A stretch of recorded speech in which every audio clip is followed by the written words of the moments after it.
Our first comedian has been on tour in Cambodia. You gotta be a great comedian to make Cambodia laugh, all right? He sends all these pictures of comedy shows he's doing in Cambodia, and it's all white people. Like, what are you guys doing over there? But he's one of my best friends, and he's super funny, and he's really, really excited to be here with you. Will you guys give a great welcome? Start clapping right now for our good buddy, Mr. Kevin Williams!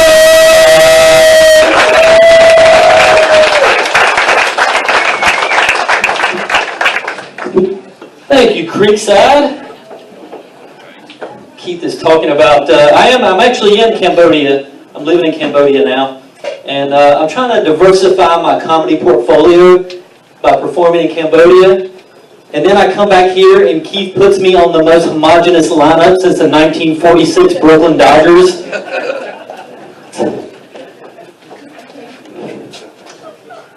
I didn't know if there was a comedy show. When I saw the poster, I was like, is this a comedy show or is this the ad for Deco nightclub? Yeah, I watched the news. But no, seriously, you know what we should do is, first of all, give Keith a big round of applause. Yeah. Keith runs his show here. He puts together great lineups. He is seriously one of the nicest guys and most inclusive comedy bookers I've ever met, and he deserves a lot of recognition for that. Just not tonight. 3 white guys. You guys are a little tight. I feel like there's a little tension in the room tonight. Gotta loosen up a little bit. My comedy is vile, so I don't want this to get out of hand. My name is Kevin Williams. I actually grew up in Kannapolis, North Carolina. K-Town. Anybody else heard of Kannapolis, North Carolina? Yeah, a couple of people. Why? Can anybody tell me why you've heard of Kannapolis, North Carolina? NASCAR. Earnhart, I heard it. Earnhardt. That's right. I grew up all right. I grew up in a gated community. It was a trailer park, but we had a fence around it. We had half a fence. We were right next to the prison, so the fence was already there. We just took advantage of it. And I didn't know. I lived in a mobile home. We call it mobile homes because trailer sounds too small. I didn't know why they called it a mobile home until a tornado came one night. And I woke up in another school district. Guess I'm going here now. And Kannapolis is most known for Dale Earnhardt, actually. And for those of you who don't know, Dale Earnhardt died in thank you very much. Dale Earnhardt died in a NASCAR accident in the I think it was the 90s, right? 90s. I stopped counting once I turned a certain age, but Dale Earnhardt died in a horrible accident, not to bring the room down any. So surprised if you didn't know. But, and then I moved here and I started doing comedy in Charleston, who possibly Charleston's most famous resident is Stephen Colbert, right? You guys know Stephen Colbert's from Charleston? So I started doing comedy. Somebody boo? Is there a problem with Stephen Colbert? Is there a scandal that I didn't hear about while I was gone? Is Stephen Colbert like messing with children or something? Please don't tell me that. So I started doing comedy here. So Charleston is famous for a comedian who's he's politically on the left, but he pretends he's on the right. But I grew up in a hometown who's most famous for a NASCAR driver who's supposed to turn left.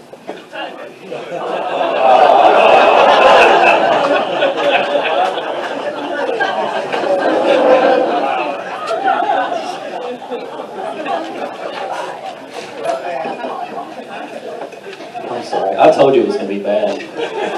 You were warned. Can we talk a second about one thing I dislike about Charleston? A palmetto bug is a fucking cockroach.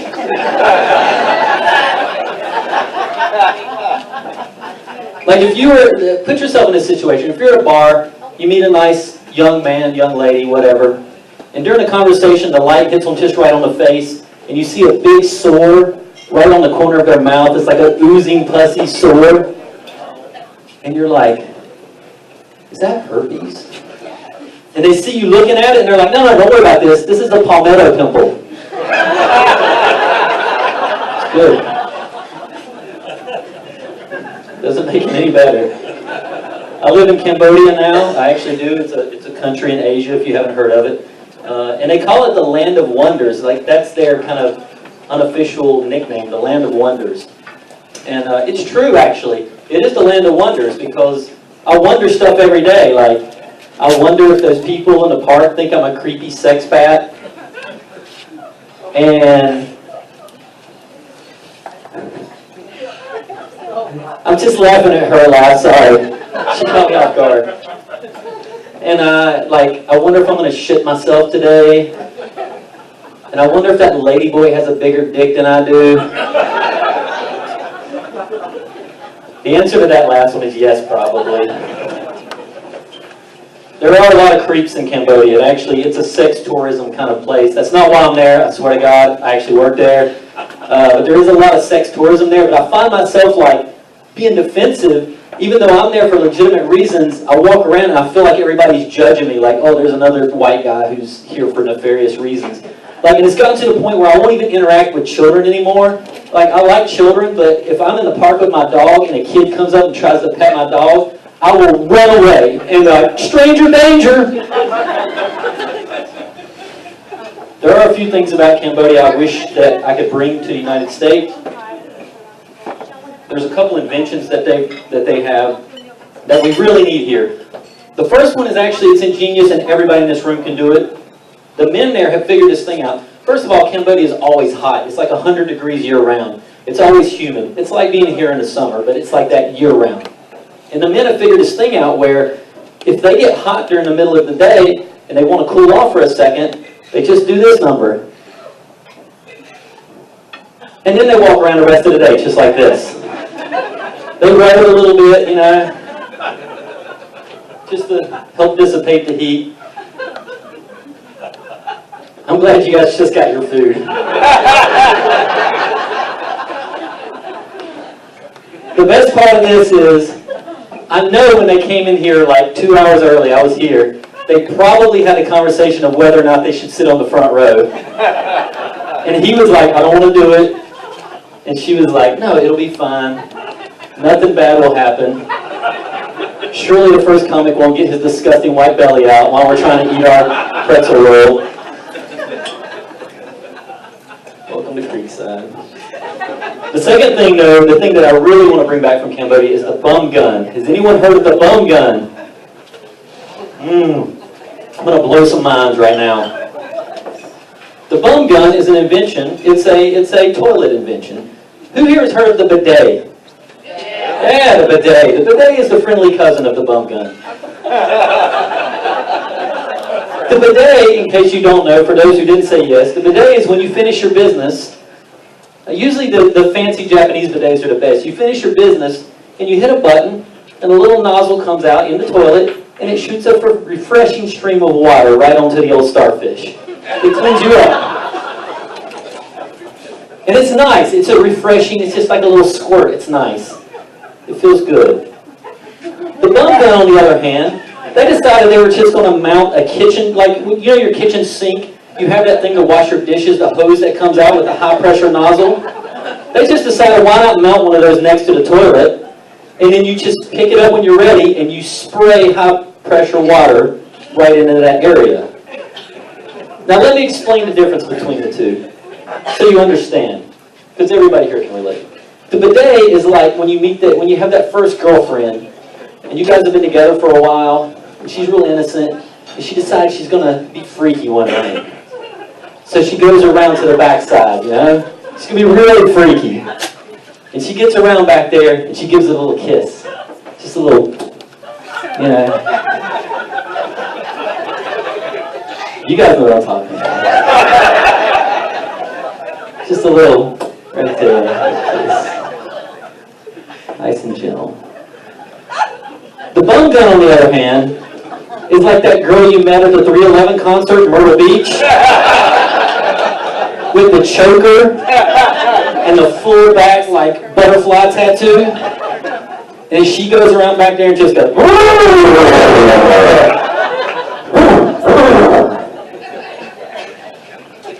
Somebody in the back like that a little too much. Some guy tonight is going to have a good time. is kind of cool being in Cambodia, though, because I am a minority there.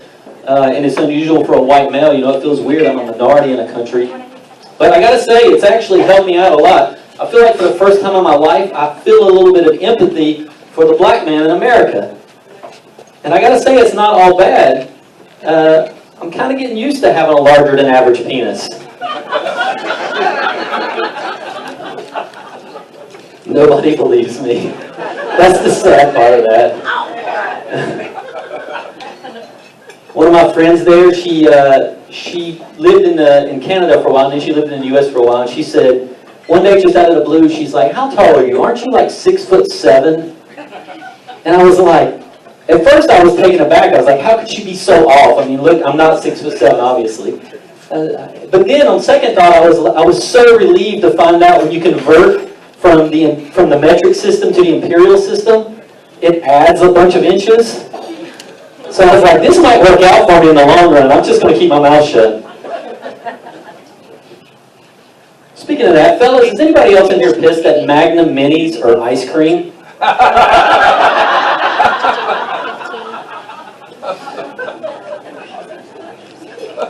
was so angry.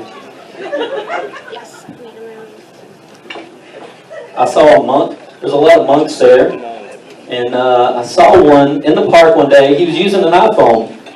And I walked by, and the monk was on the iPhone, and it kind of confused me for a second, because I thought that being an enlightened person, he would surely be an Android person. That's a nerd joke, and I only usually do it with nerdy crowds. I can tell you guys are more sophisticated than that because you like dead Dale Earnhardt jokes better. I fly a lot for my job. Recently I flew on Line May Airlines. Ooh, I hear some oohs. Somebody in here has flown on. Have you heard of Line May Airlines before?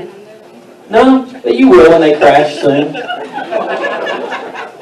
It was pretty bad. Like, I'm pretty sure the word Line May roughly translates to, what the fuck was that noise? Because that was the most overheard statement on the plane. And then a flight attendant got up before the flight for the safety briefing, right? And she got up in front of everybody and she said, here's a safety tip. Don't pay $50 for an international flight. If you're concerned about your safety. And she said, the exits are there, there, and there. If you're on the verge of like discovering a cure for cancer, I suggest use it now before we taxi away from the gate.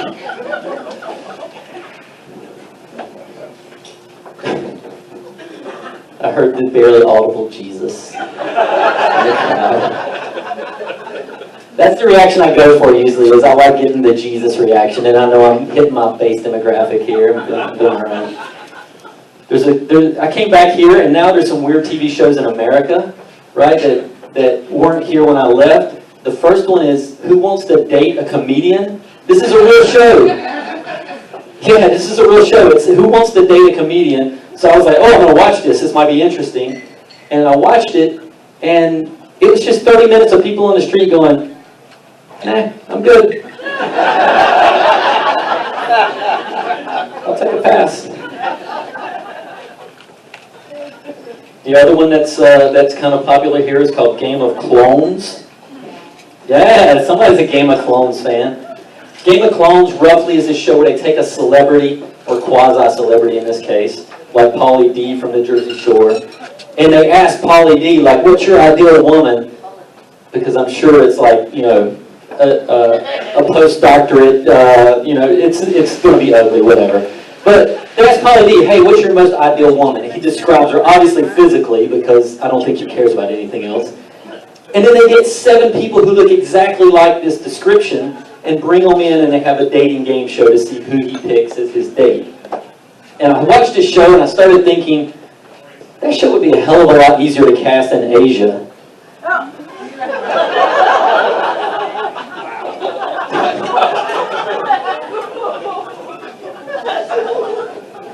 That's racist. That's a racist joke. I'm going to make a note of that. I'll not do that again. I just realized it. Speaking of TV, I do miss one thing about America. You guys, this is going to get you into it. I want you guys to participate in this one, because this is the audience participation.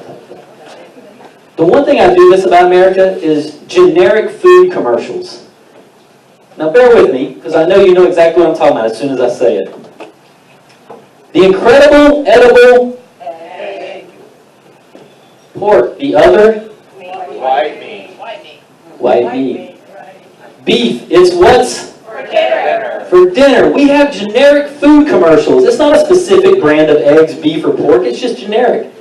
Guys, have you been to a Walmart lately? Do we really need generic food commercials in the United States? No, what we need are commercials like walking. Let's give it a try.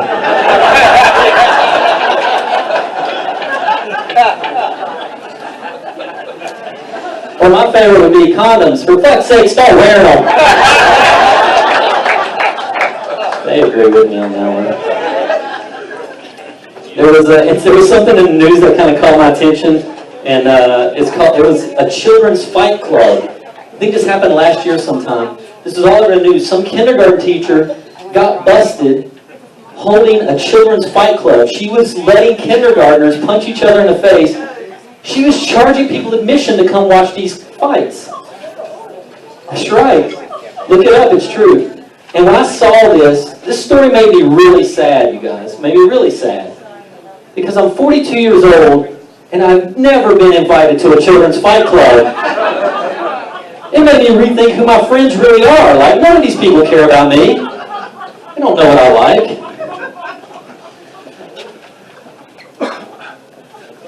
I have no segues. I just jump from topic to topic. So let's talk about blowjobs for a second. Guys, are you with me? All you want is a woman who can give great blowjobs, right?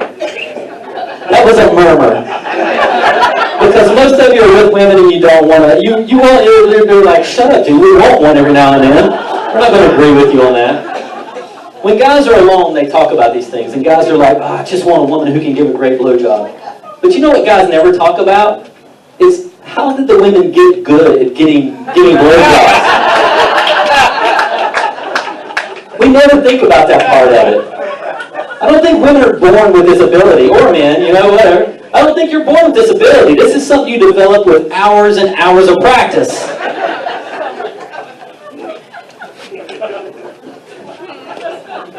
She said so much practice.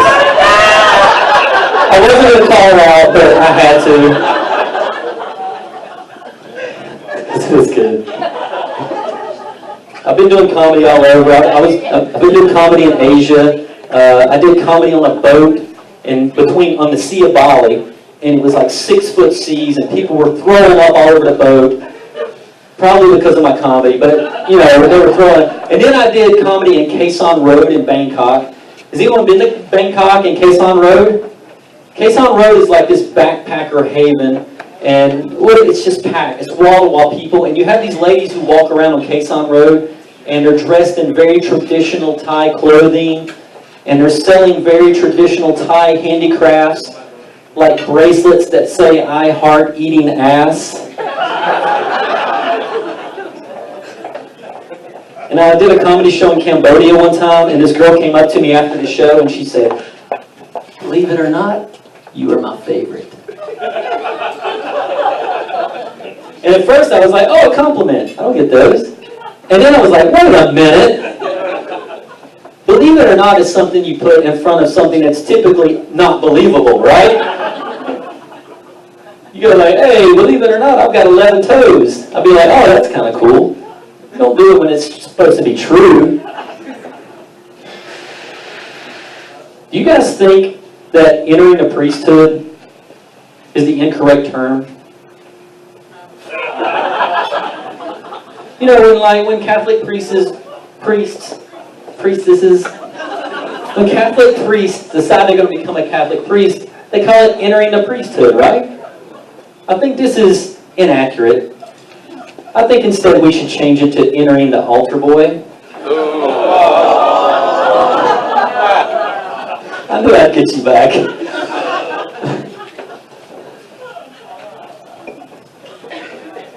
My point of all this is I'm killing this comedy thing. Killing it. I am to comedy what herpes is to the cast of Southern Charm. Like, you know I'm there, but I'm not changing anybody's plans. You're gonna do what you're gonna do. I do Tinder. Anybody else in here do Tinder? No, everybody's here with somebody, so you're gonna lie about it anyway. Tinder, and I met a girl who's in the role playing. It was kind of cool. I do. Oh, nice. Hey, was it you? I met a girl who's in the role playing, and it was kind of cool. So she liked to pretend that she was a naughty cop and I was a criminal. And I like to pretend that her dick wasn't bigger than mine.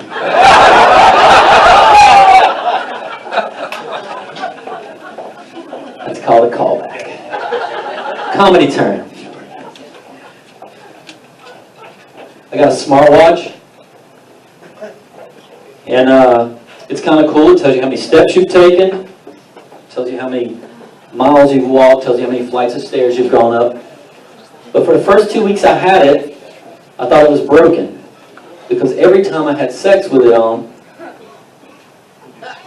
that's not the funny part of the joke.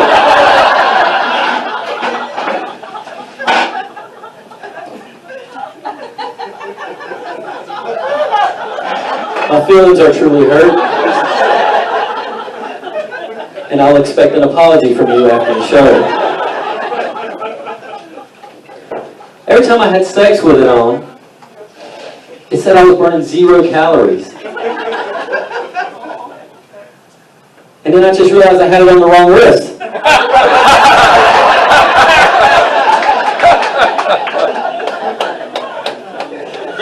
All right, I got one more for you guys and then I'm out of here. You've been a lot of fun. This is a great crowd. And why not? Let me just jump straight to Hitler. Because I haven't offended enough people tonight. Did you guys know, little fun fact for you, you're going to learn something on trivia night, on comedy night. Maybe take it to trivia night, I don't know. Do you guys know that Hitler was an avid dog lover and adopted well over 100 dogs off the street in his lifetime? Do you guys know that? No? Nobody? Well, it's not true. However, at least half the white people in this room, which is half the room, let's be honest, at least half the people in this room reconsidered your stance on Hitler for about 5 seconds there. Because white people love dogs. I mean, not like Korean people love dogs. It's but white people, you guys love dogs. I love my dog. I'm the same way. Like, for example, here in the U.S., you can buy a DNA kit for your dog. Has anybody done that? Go ahead and admit it. It's okay. Has anybody done a DNA kit for your dog? Nobody's going to admit that. So, statistically, somebody in this room has bought that DNA kit, I'm sure. So you can buy a DNA kit for your dog. $200. It'll tell you every breed of your dog. Like every breed that's inside your dog, or whatever you call it. I'm obviously not a dog scientist. $200, you can find out every breed of your dog. There's somebody in this room right now who probably knows the 6 breeds of their dog, but can't narrow down their baby's daddy to less than 3 guys.